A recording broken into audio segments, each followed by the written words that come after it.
I was born in a household in Southern California. My mother was Christian and my father was Jewish. We attended a Hasidic synagogue in South Orange County. And we lived in a religiously mixed household and attended worship at a place that was not particularly open to that. That's Dr. Adam Duker, who a few years ago taught comparative religion at the American University in Cairo.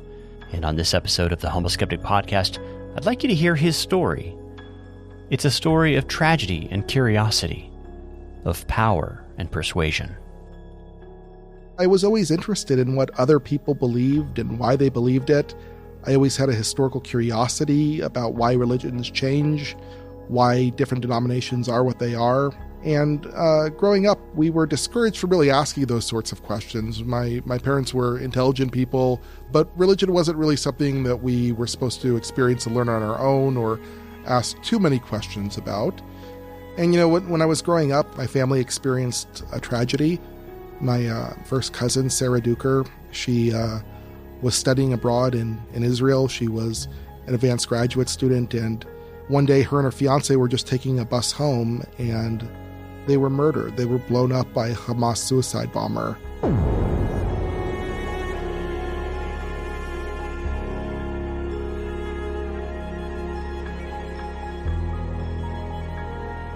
I remember at the time being so incredibly sad. Sarah was this amazing light that everyone in the family loved, and there was a period of mourning and sadness, but then there was also questions, and I've always wanted to know this individual. He was trained by Hamas, but what exposure did he ever have to Christianity or to Judaism or to any other religion beyond his own? What sort of exposure do people who go on to be terrorists or go on to do radical things ever have about learning empathy, learning about other people, what they believe and why they believe it, not just what I believe and why I believe it?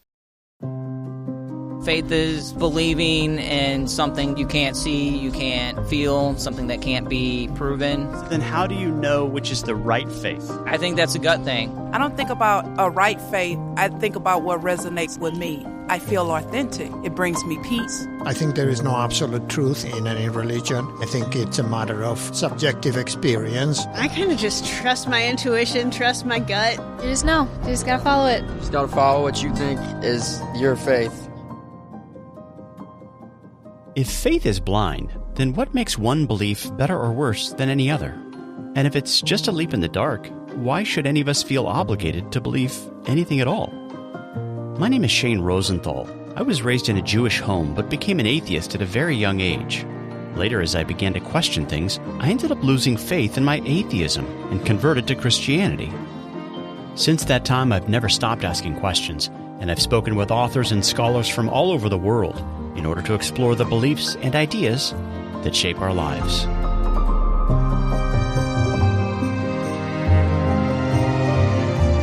Over the years, one thing I've concluded is this: we're all believers.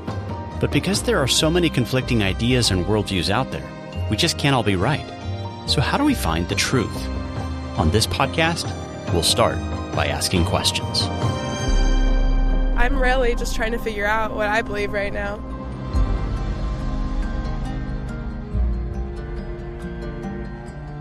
Hey there, and welcome to another edition of the Humble Skeptic podcast.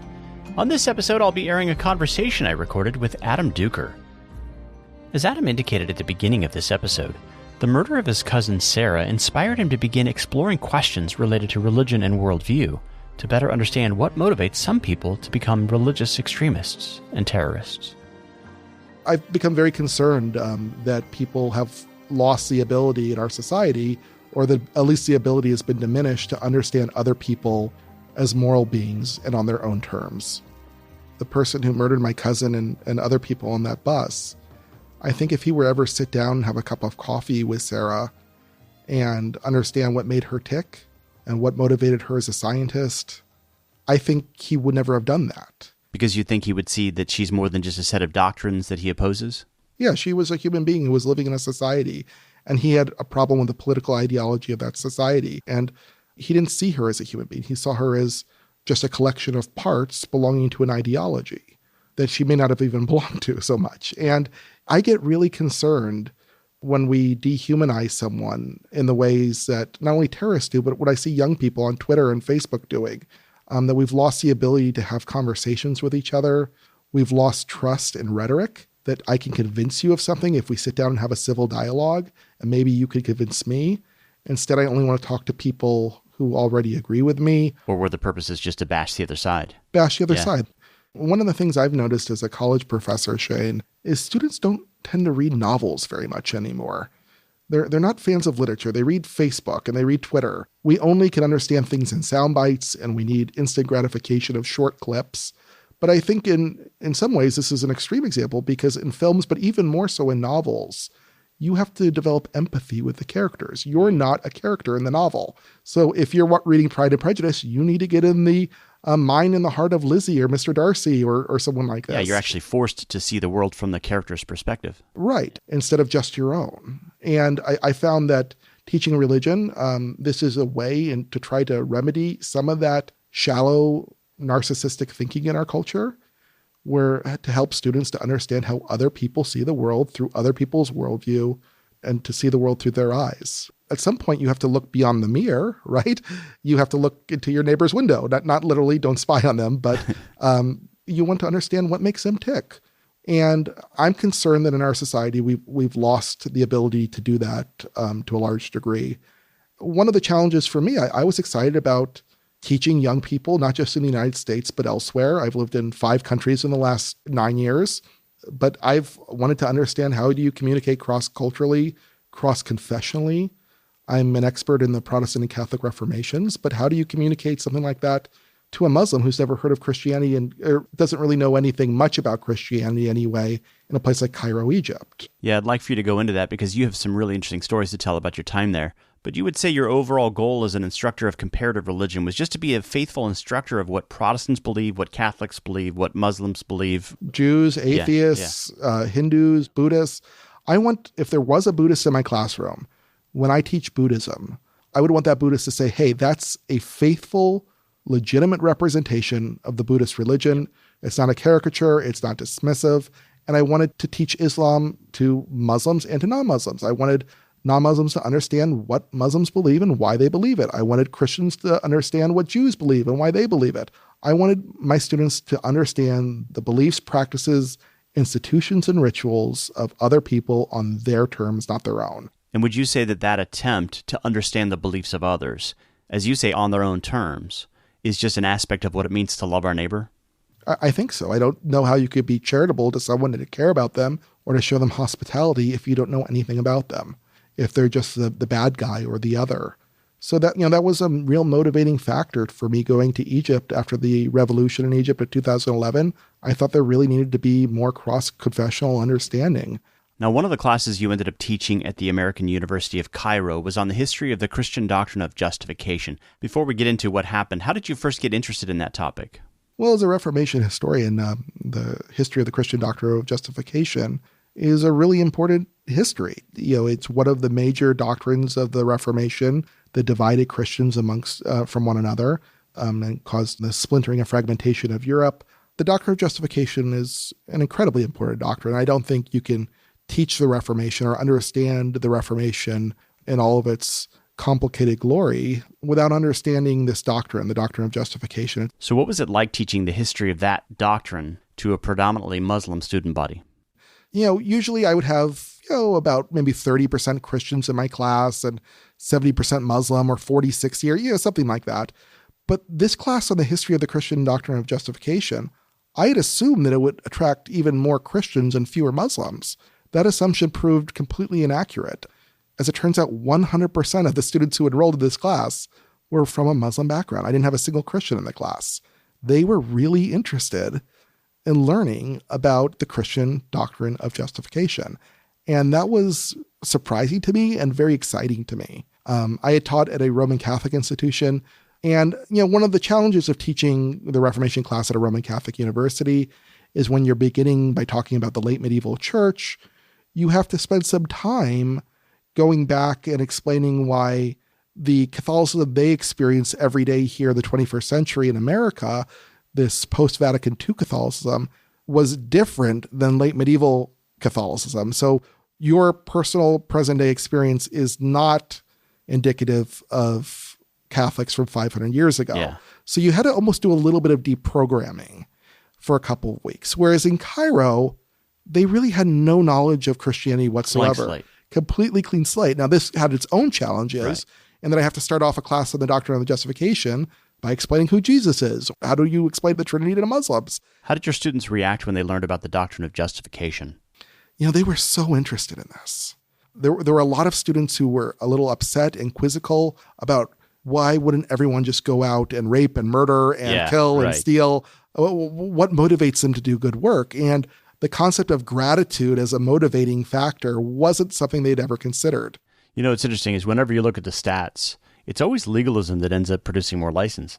We were talking before the program about the fact that in Islamic countries where women are forced to wear the burqa, you also end up having the highest stats related to internet porn. Yeah, that was one of the interesting contradictions of Egyptian society, is that my students were incredibly squeamish talking about sex at all. So I also taught a world religions class in which we talked about sexual ethics and things of that nature, marital relations. And they would they would shrink in their chairs. They were very uncomfortable about talking about this. But Egypt has the highest per capita pornography consumption rate in the world. And Saudi Arabia and Pakistan aren't so far behind. So this is a society in which there are huge taboos, but what people do behind closed doors. I should also note that Egypt has a very terrible internet system. So to have the highest per capita pornography consumption rate means you really want to do it. They didn't understand gratitude as a motivator. So we had a lot of conversations about this. One of the things I would do is I would take two students, I'll just make up some names right now, but let's say I had Noor and Mohammed. And I would say, okay, Mohammed, you're an amazing student. You're A+ student. You do all the homework. You do all the readings. You're doing extra readings. You show up on time for every class. You're respectful. You are earning an A+. You set the curve on the midterm. Nor you're a complete screw up. You're never here. You don't read anything. You're disruptive. You're eating in class. You're earning an F. You've earned it. Now, if I were to give Mohammed's A+ to you and give your F- to Mohammed, would you ever be grateful to Mohammed for that? What would you do? Would you pick him up from the airport? Would you buy him lunch? Of course, you would try to be nice to him. You would try to please him because he has given you by grace something that you didn't earn or deserve. So I would try to do these sorts of exercises with them. And one of the big questions was, how can God be both just and merciful at the same time to the same person? He could be just to you, Shane, in punishing you and sending you to hell. He could be merciful to me by allowing me to enter heaven, but he can't be just and merciful to me because my sins deserve punishment. So this is a problem in Judaism and Islam and in other religions as well that Christianity has a unique answer to. Now, to be fair, I talked about problems in Christianity that other religions have answers to, but this is a problem in Islam. It's a theological issue that we discussed, and we looked at how different Muslims attempt to solve this problem, Islamic theologians. On this issue of justice and mercy? On justice and mercy. Yeah. How can God, if you define justice as giving people what they deserve, and if you define mercy as not giving them what they deserve. And is that a category in Islam? Yes, absolutely. In fact, it's a bigger category than justice. Allah is always just, but it's always Allah the merciful, the Almighty. Who qualifies? Who qualifies for mercy? It's those who have done more good deeds than bad. Interesting. So, the question is, what happens to those bad deeds? And I allowed students to debate me. Sometimes they would take the Christian view. Sometimes I take the Muslim view. Then we'd do vice versa. We switch. We would just try to get into these issues to try to get to the meat of the matter, and always respectful. In my Doctrine of Justification class, I had we ended the semester with debates. When they're citing Bible verses. No, justification is by grace alone through faith alone, and it's not of our own works, lest no man could boast. And they really understood what would motivate an Arminian or a Reformed Christian to do good works, to what sort of hermeneutics they use in key biblical passages. We also did debates on justification being the doctrine upon which the church stands or falls. So what? I mean, I just like to look at my iPhone, and my boyfriend doesn't like to go to church, so I'm not going to go to church anymore. These sorts of shruggish sort of attitudes in which individuals don't care at all one way or the other about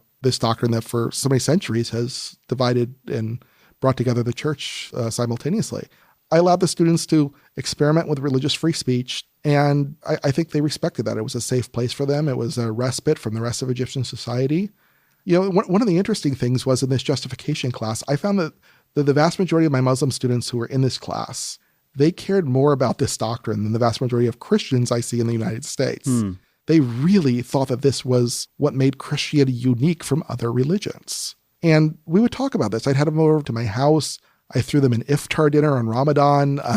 They understood that I was respectful to them and that I cared about them, and I wasn't there to hurt them or to rob them of their faith in any way. I was there to help them to understand Christianity rightly in all of its complexities and all of its different denominations and levels, so that they can understand people on their terms rather than on their own. But you say that they were able to see the significance of justification in particular. Yeah, I mean, especially in my justification class, I don't think those students would understand why someone would want to be a Christian if they didn't believe in this doctrine. They understood that this was a pretty important doctrine and there were different Christian views of it.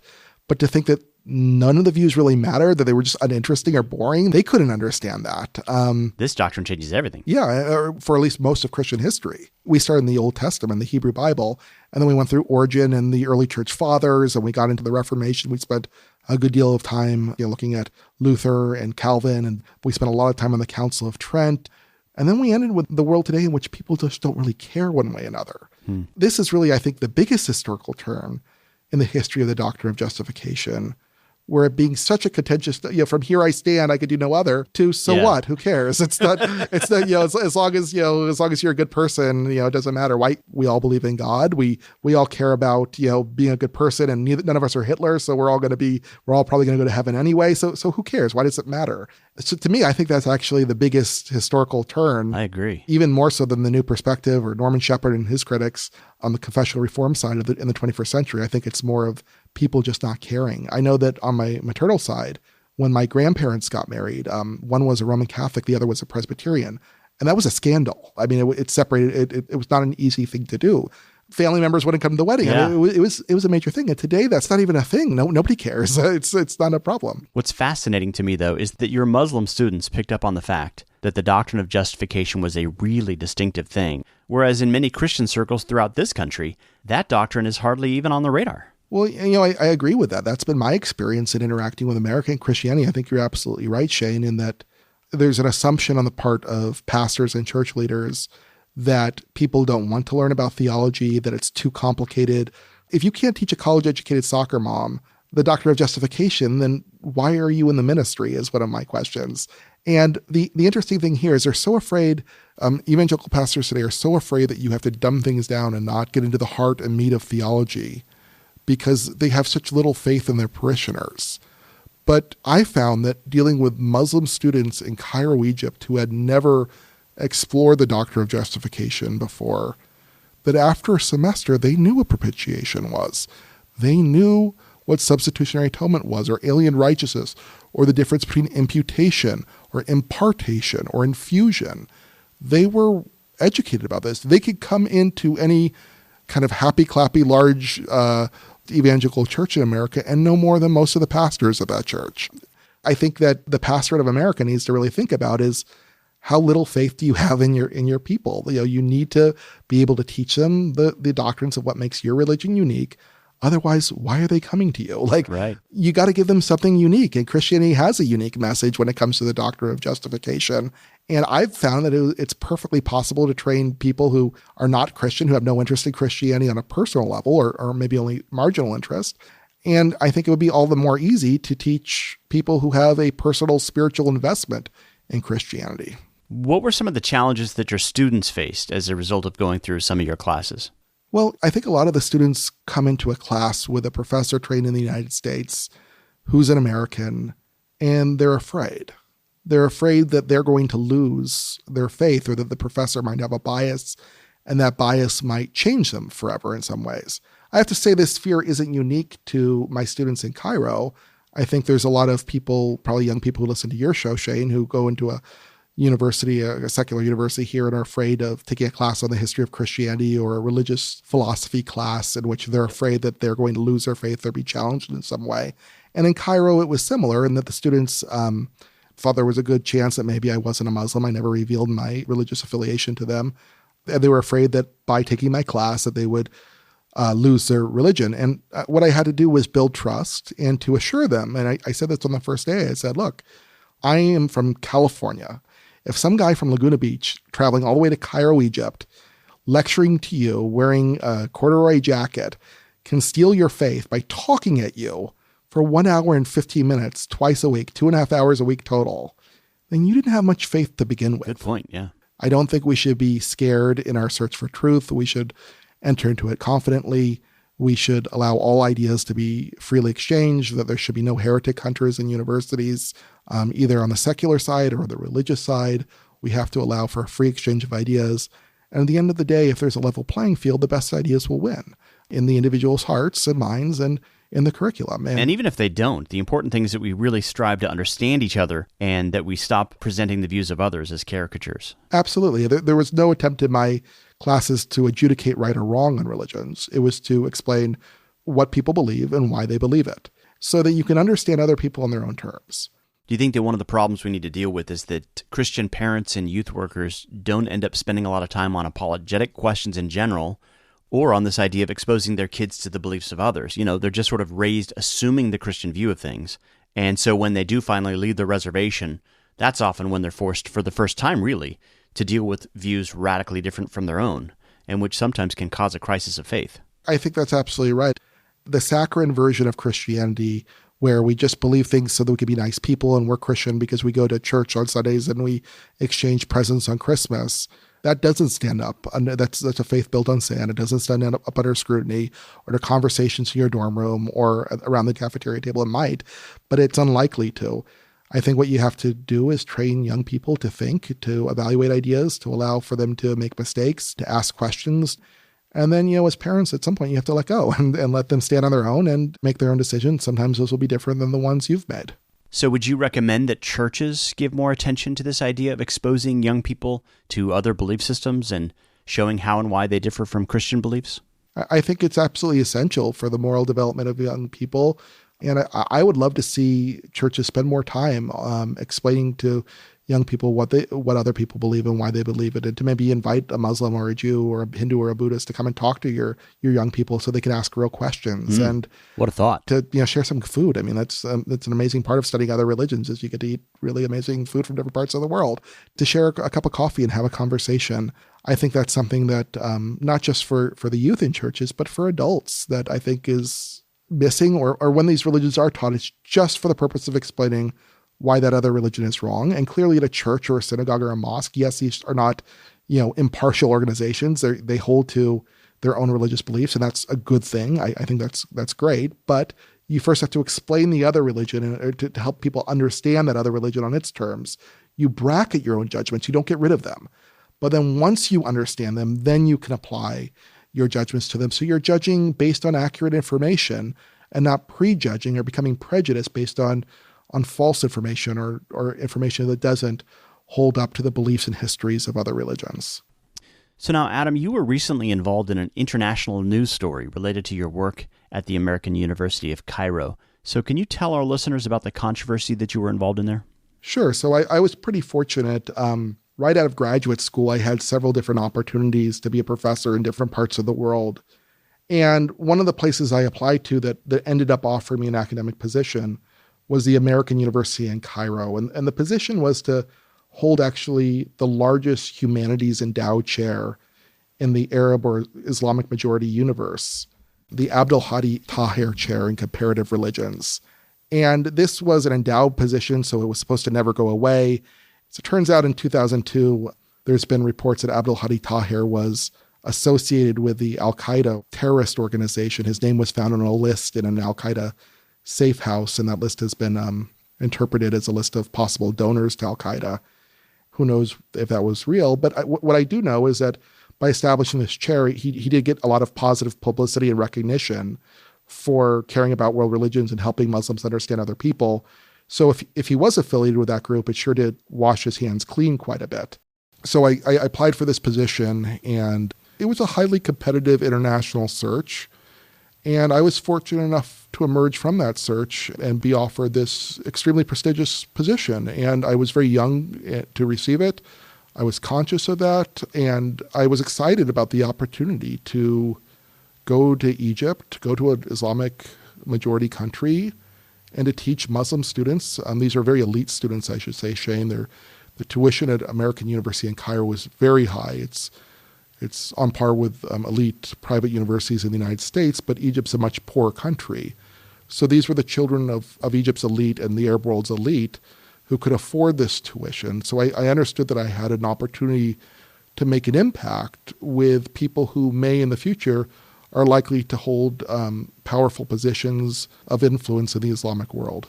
Well, Abdul Hadi Taher died, and his son Tariq Taher in many ways took over the family legacy and fortune. I ended up meeting with Tariq Taher after my first semester at the American University in Cairo. I was flown out to his mansion in Malibu, California, and I met with him and his wife. And his wife at the meeting, Jessica Taher, told me actually when he got up to go to the bathroom that Tariq had a nightmare one night. He had a very bad dream and subsequently interpreted that dream to be a sign from Allah to provide extra scrutiny to me and my teaching, to the Abdul Hadi Taher chair. And based on that dream and his subsequent interpretation of that dream, he decided to make my life very difficult at the American University in Cairo. He demanded that I discontinue teaching certain religions. He wanted me to teach classes exclusively on Islam. But the biggest issue is that Tariq wanted me to use my position and my authority to teach the superiority of Islam to other religions. And that doesn't sound like comparative religion anymore. No, it sounds like Islamic apologetics. Yeah. And then he also tried to censor the materials I assigned my students. He wanted me to use my authority in the classroom and my position in Egyptian society to encourage non-Muslims to convert to Islam. But this is the American University of Cairo. So help our listeners to understand what's going on. If this is an American university, why does someone like this have the power to force you to teach the superiority of Islam? Well, he shouldn't. His father established a chair with specific desires that it be used to teach comparative religions. The American University in Cairo is an American university. It has a physical presence, a building in New York City. It's registered in Delaware. It's accredited by the Middle States Accreditation Agency in the United States of America. It applies for federal tax dollars, claiming to be an American institution. It's received tens of millions of dollars in USAID money over the years. But, it also likes to be selective on when it decides to be American and when it decides to be Egyptian. When it comes to receiving money from the United States, they're very clear that they want to receive American tax dollars and that they are an American institution. When it comes to respecting academic freedom, then they claim to be an Egyptian university and subjected to Egyptian laws that don't protect any of those things. Now, you say that the controversy took a whole new turn on one particular field trip. Can you tell our listeners about that? That's right. So in November of 2018, I was leading my students on what I call my Sacred Spaces of Cairo field trip. This is a really important part of their education. Every semester, I would take them on a tour of a synagogue, a church, and 2 mosques. For my students, this was an amazing opportunity. Almost none of them had ever seen synagogues before. Many of them had only rarely entered a church. And in November of 2018, I was doing the same field trip I had always done. But now it was in the context of the Taher family being very upset with me continuing to use this title, the university being very upset with me refusing to relinquish my contract. Our first stop was the Ben Ezra Synagogue in Coptic Cairo. It's a fantastic building that's had both a Christian and Jewish usage. And I was reading from the Torah. I was explaining to them the architecture and the sacred space and how the building was designed and laid out. And this field trip was different when 3 hijabi, slender female individuals ran into the synagogue and started screaming at me at the top of their lungs. And they were followed shortly thereafter by 20 or so armed men with AK-47s who came in and started manhandling some of my students who put their arms around me. One of the 3 women began to scream at me in my face, spitting on me while she was screaming. And the other 2 began going to my Muslim students, especially the ones wearing the hijab, who looked particularly conservative Muslim. And these 2 women were asking them if I had tried to convert them to Judaism. I don't identify religiously as a Jewish person. I am from a half Jewish background, but Jews don't try to convert Muslims to Judaism. It was an absurd charge. Meanwhile, the armed individuals were manhandling me, sort of pushing me around. And I spoke to the gentleman who was in charge of these 20 guys. And I asked him, I said, "It looks like I'm about to get arrested. Is this right?" And he sort of nodded yes. And I had pleaded with him. I asked him if I could get my students out of the area so that they wouldn't be there to watch what was ever going to happen and so that they wouldn't be in any danger. And he kind of thought about it for a while and told me I could. But I would say like 5 to 7 of my kind of very weightlifty, strong, rugby playing male students refused to leave me. They wanted to stand by my side, help with some translation work. Anyway, the armed individuals, they took me around the side of the synagogue and they started waving their guns at my face. And the male gentleman who was the commander of the men with guns and the leader of the hijabi woman would come up to me and talk to me. And she would play bad cop. He would play good cop. She had claimed that she was just working for the Ministry of Antiquities. She happened to be walking by and saw that I was doing something that she thought was improper in the synagogue and just happened to be doing a routine check. And she just happened to be hanging out with 20 guys with AK-47s. Yeah, she just had those guys in her back pocket outside. So it was clear that was not a believable story. Anyway, they would come up to me playing good cop and bad cop. She would be screaming and yelling in Arabic very quickly. I can understand some Arabic. I'm not fluent. But the gentleman says, he's trying to play good cop, and he says, Professor, you've done a very bad thing. You've really broken many Egyptian laws here, but it's okay. We understand that you're American. You don't know anything. Even though I made a big error and I didn't have permission to be there, that he would let me go. And I said, well, I did have permission to be there. I had permission from the Ministry of Antiquities and from Magda Haroun, the leader of the Egyptian Jewish community. And he said, will you please come with us, Professor? You come back to this interrogation room. I'll make you a cup of coffee. We'll have a nice chat, and you could go. And I asked him, I said, am I under arrest? And he said, no, we would never arrest you. But no, we just want to have a talk. And I said, well, if you're asking me to go into an interrogation room with you in Egypt, apart from being arrested, my answer is no. You're free to arrest me. And I extended my hand so they could put handcuffs on me if they wanted to. And I said, you're free to arrest me. I will not resist arrest. But if you arrest me, I want my lawyer in the room. I want my embassy. I want the State Department alerted. And I want my university alerted. And they said, no, you don't have to do that. And I said, look, that's the only way you're going to get me in an interrogation room is to arrest me. So then they would huddle up. And while they were huddling, they were taking phone calls. People were passing them telephones. Meanwhile, those students who were with me, they were texting some numbers I gave them to my lawyer, to an official I knew in the U.S. State Department. And then they would huddle up for a few minutes and they would come back to me and basically offer me the exact same thing as before, repackaged. They say, okay, we have a new idea.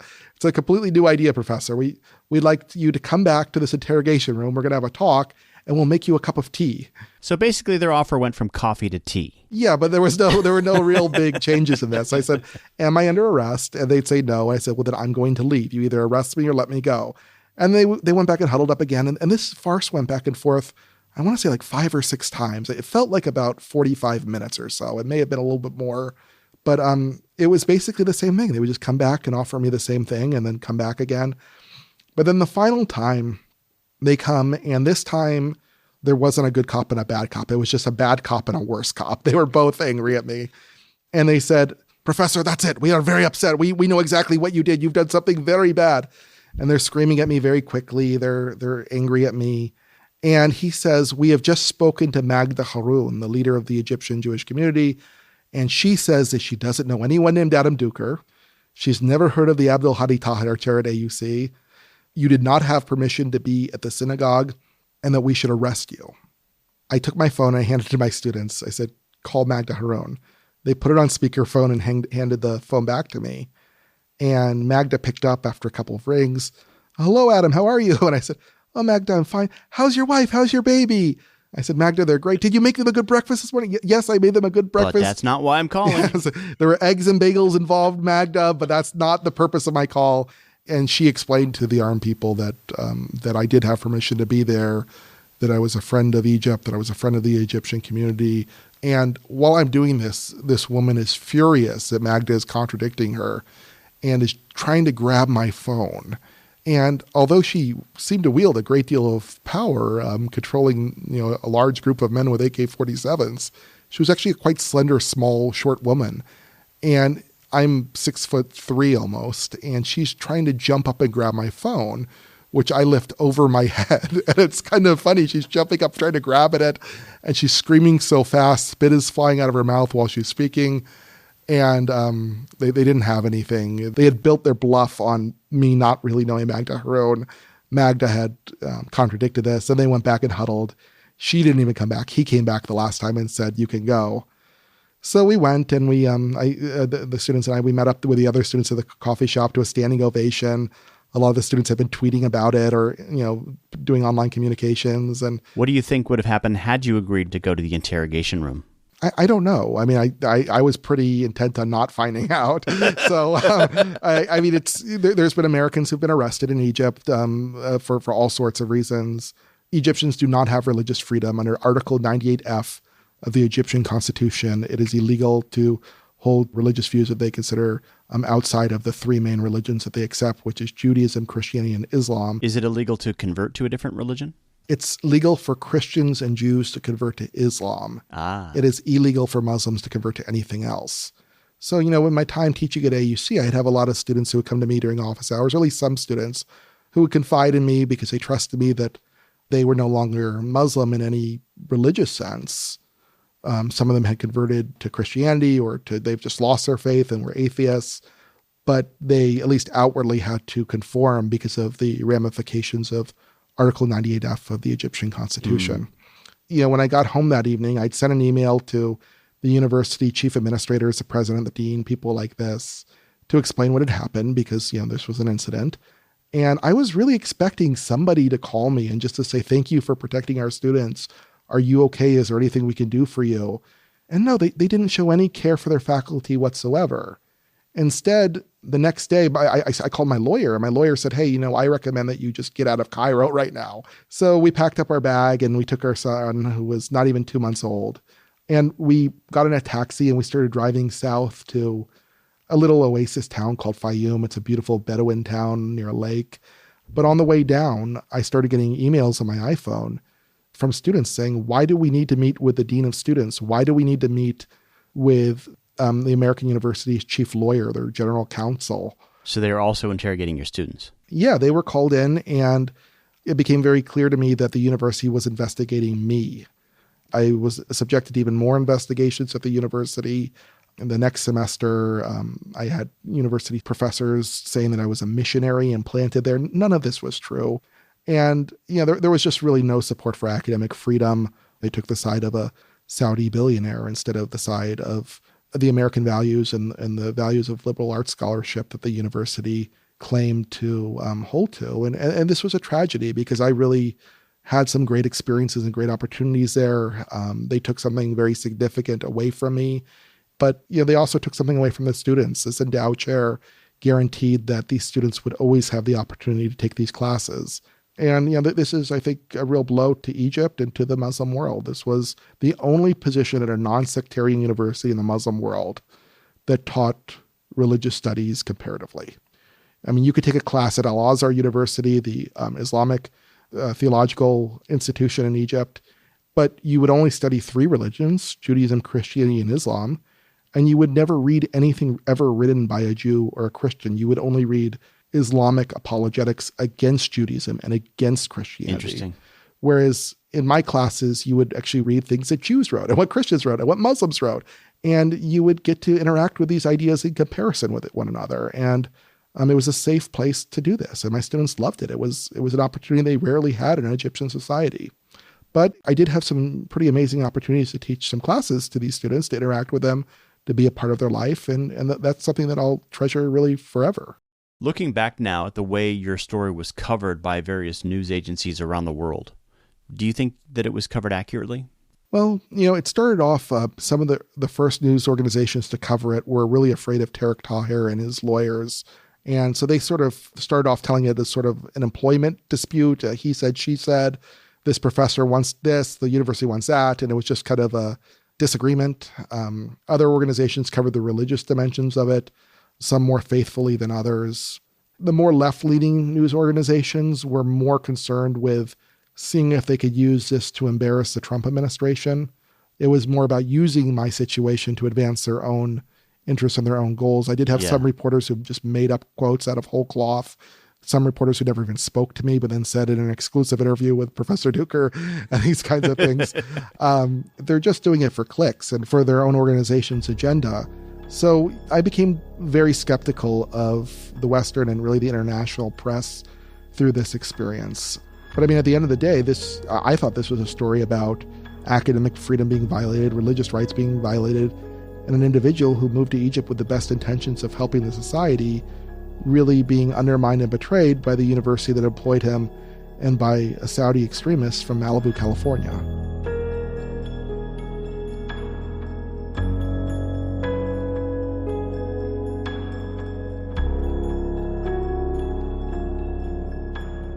Folks, the tagline I chose for this podcast is that truth isn't afraid of questions.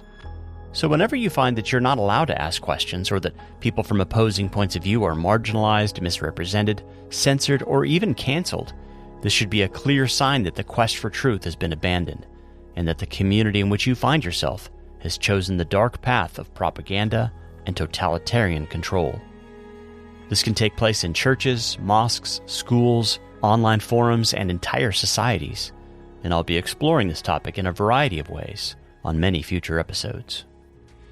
If you would like suggestions for further reading on this issue, as always, be sure to check out the show notes, which you can find at humbleskeptic.com. That's humbleskeptic.com, and I look forward to being with you again next time as we explore the beliefs and ideas that shape our lives.